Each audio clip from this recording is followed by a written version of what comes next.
पहले मैं अपने भाई साहब के बारे में कुछ बता दूं। मेरे भाई साहब मुख्तार अंसारी जो मऊ में गैंग है उसके सक्रिय सदस्य हैं और उसके आर्थिक सलाहकार रहे हैं। उनके ऊपर तमाम आपराधिक मुकदमे दर्ज हैं। सबसे पहले 2006 में उनके ऊपर फर्जी खतौनी बनाकर सरकारी धन के गबन का आरोप लगा। उसके बाद उनके ऊपर थाना सराय लखनसी जनपद मऊ में एक एफआईआर दर्ज हुई और जब चार्जशीट थाने से कोर्ट में आई तो उन्होंने कोर्ट से उस पत्रावली को गायब कर दिया। एक बार डॉक्टर विश्वजीत सिंह से पूछिए कि उनके उस मुकदमे में पिछली तारीख कब थी और अगली तारीख कब है। उस उक्त के संबंध में जब यह मामला हम लोग के संज्ञान में आया तो हम लोगों ने संयुक्त निर्देशक अभियोजन को एक पत्र लिखा। हम लोगों ने जो है माननीय मुख्य जिलाधिकारी को संज्ञान में लाया। उसके बाद माननीय सीजेएम महोदय के संज्ञान में पत्र गया और उसकी जांच चल रही है। सबसे पहले न्यायालय से पत्रावली जो गायब की गई उस पर अविलंब एफआईआर दर्ज हो, क्योंकि वो एक आपराधिक व्यक्ति है। दूसरा, उस व्यक्ति ने अपने माता पिता को मारा पीटा, जिसके संबंध में थाना सराय लखनसी में एफआईआर दर्ज है। विश्वजीत सिंह ने अपने माता पिता को मारा, मेरे माता पिता को मारा पीटा, उसके संबंध में एफआईआर दर्ज है। श्री विश्वजीत सिंह ने जियो जो ब्रांच मैनेजर है उसको जान से मारने की धमकी दी। कोतवाली मऊ में उसके खिलाफ एफआईआर दर्ज है। उन्होंने हमारे माता पिता को इतना प्रताड़ित किया कि हम लोगों को सीनियर सिटीजन एक्ट के तहत हाई कोर्ट से रिलीफ लेना पड़ा।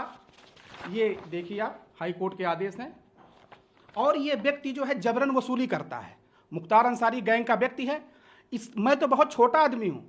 इसने जियो इंडस्ट्री, इस देश के सबसे बड़ी जो उद्योगपति हैं, उनके ऊपर आपराधिक मुकदमा दर्ज करने के लिए और जबरन वसूली के लिए एफआईआर दर्ज किया मऊ के कोर्ट में। जो है एफआईआर दर्ज करने की, ताकि कुछ वसूली कर सके, चूंकि ये इस तरह की आदत करता है। इसी तरह इसने जो यमुना एक्सप्रेस वे जो गौर संस ने बनाया है, गौर जी ने, उनके ऊपर भी मऊ में आपराधिक मुकदमा दर्ज कराया कि इन लोगों ने मेरे साथ ये किया वो किया। इसका काम है पैसों के लिए दबाव बनाना और ये एक अपराधी व्यक्ति है, मुख्तार अंसारी गैंग का व्यक्ति है। विगत 5 दिनों में इसके फ़ोन की डिटेल निकलवा ली जाए। जितने भी राष्ट्रद्रोही लोग हैं, जितने भी समाजद्रोही लोग हैं, इसके संपर्क में हैं। अब मैं अपने विकलांगता के संबंध में आपसे बताना चाहूँगा। इसने 2021 में सीएमओ मऊ को एक प्रार्थना पत्र दिया कि प्रशांत कुमार सिंह ने जो प्रमाण पत्र लिया हुआ है वो फर्जी है, क्योंकि इस पे दिन अंकित नहीं है और उस पे डॉक्टरों के हस्ताक्षर नहीं है। जब सीएमओ मऊ ने वो पत्र देखा, चूंकि इसने जो है फोटोकॉपी करा के छद्म जो है कागज बनवाया, एक छद्म प्रमाण पत्र बनवाया और उसके आधार पे एप्लीकेशन दे दिया। जब उस पे एप्लीकेशन उसने दे दिया सीएमओ मऊ को, तो सीएमओ मऊ ने उसके जो फर्जी प्रमाण पत्र उसने बनवाया था, जो छद्म बनवाया था, उसको संज्ञान में नहीं लिया। सीधे सीधे हमको कह दिया कि आइए आप जांच कराइए। जबकि उनको करना चाहिए था कि अपने कार्यालय में देखते कि जो उन्होंने प्रमाण पत्र प्रशांत कुमार सिंह को दिया हुआ है, प्रमाण पत्र संख्या 5327, डेट 27/10/2009, और वो जारी है कि नहीं जारी है। विश्वजीत सिंह का इल्जाम था कि मूल एप्लीकेशन में कि उस पर डॉक्टरों के साइन नहीं है और उस पर दिन अंकित नहीं, डेट अंकित नहीं है। तो सबसे पहले सीएमओ साहब को चाहिए था कि देख लेते। उनके कार्यालय में प्रपत्र थे कि उस पर दिन अंकित है कि नहीं है, डेट अंकित है कि नहीं है और उस पर हस्ताक्षर है कि नहीं है। खैर, इसके बावजूद भी बार बार दबाव मेरे ऊपर आता रहा। मैंने अपने विभाग को अवगत कराया। विभाग को अवगत होने के बाद मुझे निर्देश हुआ कि आप अयोध्या में सीएमओ ऑफिस में उपस्थित होइए और उपस्थित होकर अपनी जांच कराइए। मैं मुख्य चिकित्सा अधिकारी अयोध्या के सामने उपस्थित हुआ। मुख्य चिकित्सा अधिकारी अयोध्या ने सीएमओ मऊ को पत्र लिखकर पूछा कि क्या ये प्रमाण पत्र सही है कि नहीं सही है। तो मऊ से सीएमओ साहब का पत्र आता है कि यह प्रमाण पत्र प्रमाणित है। पत्रांक संख्या है 428 दिनांक 12 अप्रैल 2024। सीएमओ साहब लिख के देते हैं कि प्रमाण पत्र प्रमाणित है। तो मैं पूछना चाहता हूं कि इलेक्ट्रॉनिक मीडिया पे बार बार मेरे प्रमाण पत्र को फर्जी क्यों बताया जा रहा है। मुझे बहुत अफसोस है कि जो संस्था बार बार लिख के दे रही है कि प्रमाण पत्र प्रमाणित है, प्रमाण पत्र प्रमाणित है, तो उस प्रमाण पत्र को फर्जी क्यों बताया जा रहा है, जबकि इस शिकायतकर्ता का मूल शिकायत यही है कि उस पर डेट अंकित नहीं है और डॉक्टरों के साइन नहीं है। तो सीएमओ साहब उसको देख लिए होते कि उस पर डेट अंकित नहीं है, कि उस पर डॉक्टरों के साइन नहीं है। यदि ये तथ्य उस पर होते, अगर डॉक्टरों के हस्ताक्षर न होते और डेट अंकित न होता तो मेरा प्रमाण पत्र फर्जी होता। उस कार्यालय से मेरा प्रमाण पत्र निर्गत न होता तो मेरा प्रमाण पत्र फर्जी होता। लेकिन मेरा प्रमाण पत्र वही सीएमओ कार्यालय बार बार कहता है, 1000 बार कहता है कि मैंने जारी किया है, और लेकिन मेरे मीडिया पे मेरा मान मर्दन किया जा रहा है, क्योंकि एक अपराधी व्यक्ति जो मुख्तार अंसारी का अत्यंत करीबी है और जिसके ऊपर तमाम आपराधिक मुकदमे दर्ज हैं, जो मुख्तार गैंग का आर्थिक सलाहकार था, वो एक्सपर्ट है, वो पेपरों को दबाव बनाने के लिए एक्सपर्ट है। मैंने आपको बताया कि वो रिलायंस इंडस्ट्री पर मऊ के कोर्ट में मुकदमा किया, अपर कोर्ट, लोअर कोर्ट में खारिज हुआ, अपर कोर्ट में खारिज हुआ और हाई कोर्ट में भी खारिज हुआ। उसने गौर संस पे मुकदमा दायर किया 356(3) का कि ये आपराधिक मुकदमा दर्ज हो। ये चूंकि उसके साथ उठता बैठता था, बड़े बड़े लोगों को टारगेट बनाना, अभी हमारे गांव में आप पता लगा लीजिए, वो गांव में जो जमीनें बिकती हैं उस पर जबरदस्ती विवाद बनाता है, कहता है कि ये जमीन हमारी है। अभी हमारे गांव में आप पता लगाइए, गरीब जो गुप्ता वर्ग के लोग हैं, गरीब लोग हैं, उनकी जमीनों को जबरदस्ती जाके 100 नंबर पे डायल कर देगा और करने के बाद जो है वो बुला लेगा और जो है उस पर विवाद पैदा करता है। इसकी जांच करा लें।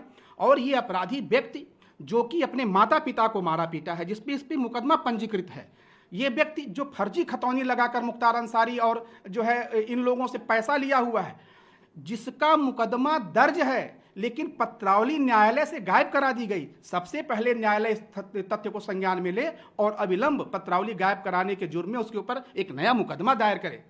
इतने अपराधी व्यक्ति को टीवी चैनल, समाचार चैनल पे और बार बार हमारा और जो है सबका मान मर्दन किया जा रहा है। हमारे पूरा परिवार इससे व्यथित है। और जो संस्था हमें प्रमाण पत्र इशू करती है वो कहती है कि सही है और मीडिया पे कोई और बयान आ जाता है। इस पे मुझे घोर आपत्ति है और इसके मोबाइल का रिकॉर्ड जरूर कराया जाए, क्योंकि इसने जो 5 दिन में जो राष्ट्र विरोधी लोगों से बात किया होगा, तथ्य सब सामने आ जाएगा।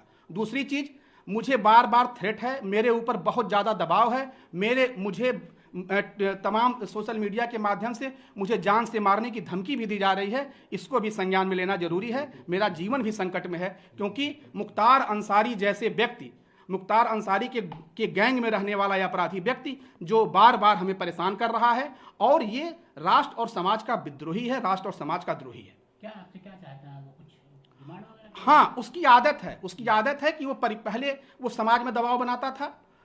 समाज में लोगों से जो है, बड़े लोगों से पैसा वसूलने का ट्रेंड है उसका। मैंने बताया कि रिलायंस इंडस्ट्री पे मुकदमा, ये गौर संस पे मुकदमा, हमारे ऊपर भी नाजायज दबाव बनाता है कि मेरी 2 बेटियां हैं, तुम अपना सारा संपत्ति हमको दे दो।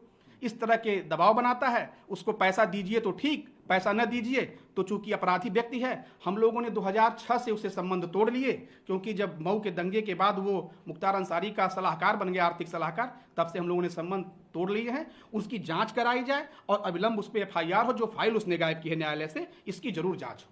आज भी वो जाकर के मऊ में जाकर के स्वास्थ्य विभाग में बैठ करके अपने जी अब इस तथ्य को भी मैं संज्ञान में लाना चाहता हूं कि आयुक्त दिव्यांगजन में इन्होंने एक एप्लीकेशन डाला हुआ है, जो एक सिविल कोर्ट होता है, एक न्यायालय होता है। मामला न्यायालय में लंबित है, और मामला जब न्यायालय में लंबित है, ऐसे क्रम में आज मुझे अभी 2 घंटे पहले एक मैसेज आता है कि आप 2 बजे आजमगढ़ उपस्थित हो जाइए। तो मैंने जो है बताया उनको कि मैं तो आ नहीं सकता, और मामला जो है आयुक्त दिव्यांगजन के न्यायालय में है। तो कोई भी चीज़ जब कोर्ट में प्रोसीजर में है तो उसको मुझे कहना उस पर जो है नाकाफी होगा, मुझे उस पर बोलना उचित नहीं है। ये बताइए कि जिस तरीके से आपने भावुक होकर इस्तीफा दिया था, जी, तो क्या आज भी वैसे ही भावुकता आपके अंदर है? No comments. क्या आप चाहते हैं, अब क्या चाहते हैं क्या? क्योंकि देखिए आप बता रहे हमारा भाई दुश्मन है, तो सुरक्षा व्यवस्था के लिए क्या कहना? निश्चित रूप से मेरा जीवन संकट में है, क्योंकि वो एक घोषित अपराधी है, एक ऑर्गेनाइज्ड क्राइम का व्यक्ति है। तमाम उनकी चीज़ें जब उसकी जांच होगी तो सामने आएंगी, और जो है वो जब जांचें होंगी तो सामने आएंगी। और ये तो तय है कि मेरा जीवन संकट में है, क्योंकि मैं ऐसे जो गोलबंद टाइप का जो अपराधी है उसके साथ के ये सलाहकार, आर्थिक सलाहकार हैं, इसके पास उसके बहुत से राज भी हैं। जो है शासन सत्ता चाहेगी तो पता चल जाएगा। सुरक्षा को लेके आपने कहाँ अभी तक मैंने अभी कहीं नहीं कहा है, क्योंकि मैं जो है सबसे अधिक बड़ी सुरक्षा भगवान हनुमान जी के भरोसे हूँ। और फिलहाल अभी मेरे पास जो है लखनऊ से आया हूँ तो मेरी सुरक्षा है, लेकिन थ्रेट तो है जीवन पे तो भाई है। अब ये ड्यूटी आज से ही ज्वाइन कर लिया? जी, मैं अपने नियमित कार्यों को किया, अपने कार्यों को कर रहा हूँ, अपने दायित्वों का निर्वहन करूँगा और राजस्व की वृद्धि हेतु कार्य करता रहूँगा।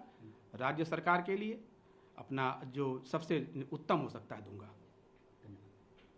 भाई किया वो इतना दुस्साहसी है कि इतने के बावजूद भी कल शाम को मेरे घर, मेरे व्यक्तिगत घर पे जो मेरा प्रमाइसिस है, जो मेरे नाम से है, उसमें जबरदस्ती घुसा। वो तो गांव के लोगों ने जब उसका वीडियो बनाना शुरू किया तो घर से भगा। अगर मेरे वृद्ध माता पिता वहां पे रह रहे हैं, अगर उनके साथ कोई घटना हो जाएगी तो उसके लिए सीधे सीधे विश्वजीत सिंह जिम्मेदार होंगे। देखिए, इतने के बावजूद ये व्यक्ति हमारे घर पे घुस रहा है और जब गांव के लोगों ने वीडियो बनाना शुरू किया तो वहां से भागा है।